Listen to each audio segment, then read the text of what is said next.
Assalamualaikum warahmatullahi wabarakatuh. Menteri Agama Yakut Khalil Qaumas memastikan tidak ada penyalahgunaan dalam pemanfaatan kuota tambahan pada operasional ibadah haji 1445 Hijriah atau 224 Masehi. Penegasan ini disampaikan Menak saat diminta respon terkait isu tentang pengalihan kuota tambahan. Kuota haji Indonesia tahun ini berjumlah 221.000 orang. Jumlah ini terdiri dari 203.320 jamaah haji reguler dan 17.680 orang jemaah haji khusus. Selain itu, Indonesia pada tahun ini juga mendapat kuota tambahan sebanyak 20.000. Tambahan yang kemudian dibagi masing-masing 10.000 untuk jemaah haji reguler dan 10.000 untuk jemaah haji khusus. Alokasi kuota ini dinilai oleh DPR Kemenak telah menyalahgunakan kewenangan. Tidak ada penyalahgunaan kuota tambahan, itu prinsipnya. Kami tidak menyalahgunakan dan insya Allah kami jalankan amanah ini sebaik-baiknya, kata Menak Yakut di Madinah Jumat kemarin. Meski begitu, DPR tetap menilai bahwa Kemenak telah menyalahgunakan pembagian kuota tambahan. Berikut keterangan anggota DPR RI dari fraksi Golkar John Kennedy Aziz yang masih berada di Arab Saudi Berikut keterangan anggota DPR RI dari fraksi Golkar John Kennedy Aziz yang masih berada di Arab Saudi kepada Kompas TV. Saudara, pengalihan separuh kuota haji reguler ke haji khusus jadi sorotan karena dinilai tidak sesuai dengan hasil rapat panitia kerja sebelumnya. Apa yang jadi dasar hukum pengalihan kuota tersebut? Kita akan bahas bersama John Kennedy Aziz, anggota Komisi 8 DPR dari fraksi Partai Golkar sekaligus anggota tim pengawas haji yang saat ini berada di Arab Saudi. Kita juga telah mengundang perwakilan dari Kementerian Agama, namun belum ada yang bisa bergabung malam hari ini. Pak John, selamat malam. Assalamualaikum. Waalaikumsalam warahmatullahi wabarakatuh. Selamat malam dan selamat siang waktu Arab Saudi. Pak, ini temuan pertama kali dari tim WAS yang berada di Arab Saudi soal kuota ini awalnya seperti apa? Jadi temuan ini bukan pada waktu di Arab Saudi. Ketika kami rapat tanggal 12 Maret, kami sudah mengetahui bahwa ada pengalihan kuota reguler haji sebesar 10.000 kepada haji khusus, gitu kan ya.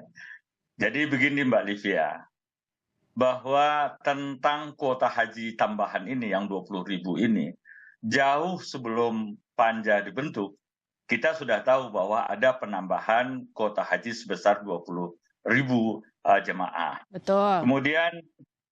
Kemudian sekitar tanggal 13 November, Panja panitia kerja BPIH itu dibentuk. Dan juga tidak dibahas ketika itu tentang ada penambahan pengalihan kuota haji yang 20.000 itu 10.000 ke haji khusus.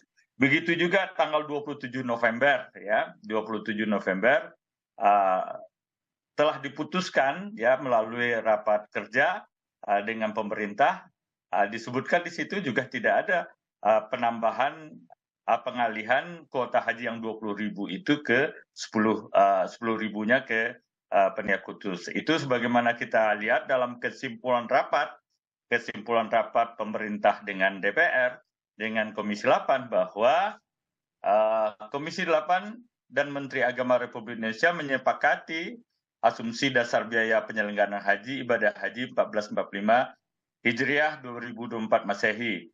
Kuota haji Indonesia tahun 1445-2024 Masehi sebanyak 241.000 dengan rincian kuota haji reguler sebanyak 221.720 dan jemaah haji khusus hanya 19.280. Betul. Nah, kita tahunya itu adalah pada waktu tanggal 13 Maret. 13 Maret ketika rapat kerja tentang persiapan penyelenggaraan ibadah haji, di dalam laporannya kepada kita, jumlah haji khususnya menjadi 27.680. Nah, saya yang mempertanyakan pada waktu itu, apa landasannya, apa dasar hukumnya, saya bilang gitu kan ya. Oke. Sebab secara proporsional, pembagian kuota haji itu antara haji reguler dengan haji khusus adalah sebesar 8%, sebagaimana di dalam pasal 64 yang dibacakan tadi itu. Pak John, izin saya potong ya Pak John. Kan memang undang-undang yang mengatur soal haji ini kan pasal 8 Undang-Undang nomor 2000 betul, Undang-Undang nomor 8 2019 itu mengatur hanya 8% dari kuota. Seperti tadi pernyataan Anda, kalau 241.000 harusnya haji khususnya 19.280. Kalau memang ada tambahan 20.000 harusnya tambahannya cuma 2.000, bukan tambahannya sampai 27.680 seperti yang Anda tanyakan. Tapi kan itu Anda tahu dari tanggal 13 Maret, Pak. Rentang waktunya cukup sampai ke Juni ini. Kenapa nggak ada koreksi ke Kementerian Agama? Sebenarnya Mbak ya, secara non formalnya kita sudah tahu bahwa 3 hari 4 hari sebelum rapat ini kita tahu gitu kan ya. Tapi kita menganggap itu hanya nggak mungkin lah itu dirubah. Sebab itu kesimpulan rapatnya sudah ada dan hasil raker itu kita sudah sampaikan kepada Presiden, sudah keluar keputusan Presidennya bahwa jumlah kuota haji khusus itu hanya 19.280. Oke. Nah, dengan konteks yang demikian berarti dia mengambil hak haji reguler. Ya, bayangkan Mbak, puluhan tahun mereka menunggu gitu kan ya, 9.000-an sekian itu cukup 25 kloter itu. Nah, itu Pak John yang jadi pertanyaan saya, dari tanggal 13 Maret ketika Panja kemudian diketahui sampai sekarang nggak ada pertanyaan atau pernyataan dari Kementerian Agama soal ini. Ya, kami sudah memprotes itu pada tanggal 13 Maret kita tahu itu, kita sudah protes. Gitu. Apa landasan hukumnya? Ini dirubah menjadi apa? Sebab dalam rapat-rapat Panja itu saya selalu hadir. Saya selalu hadir dalam memutuskan apa hasil dari Panja itu. Tidak ada disebut-sebut bahwa ada pengalihan kuota tambahan yang 10.000 kepada ONH plus itu, kepada haji khusus itu. Nah, kita tahunya adalah tanggal 13 Maret. Setelah terjadi pemberangkatan beberapa kloter jemaah haji ke Tanah Suci. Nah, kita melalui kesempatan itu kita protes. Tidak benar itu, saya bilang gitu kan. Apa landasan hukumnya? Itu jelas itu hak haji reguler. Gitu Mbak Livia.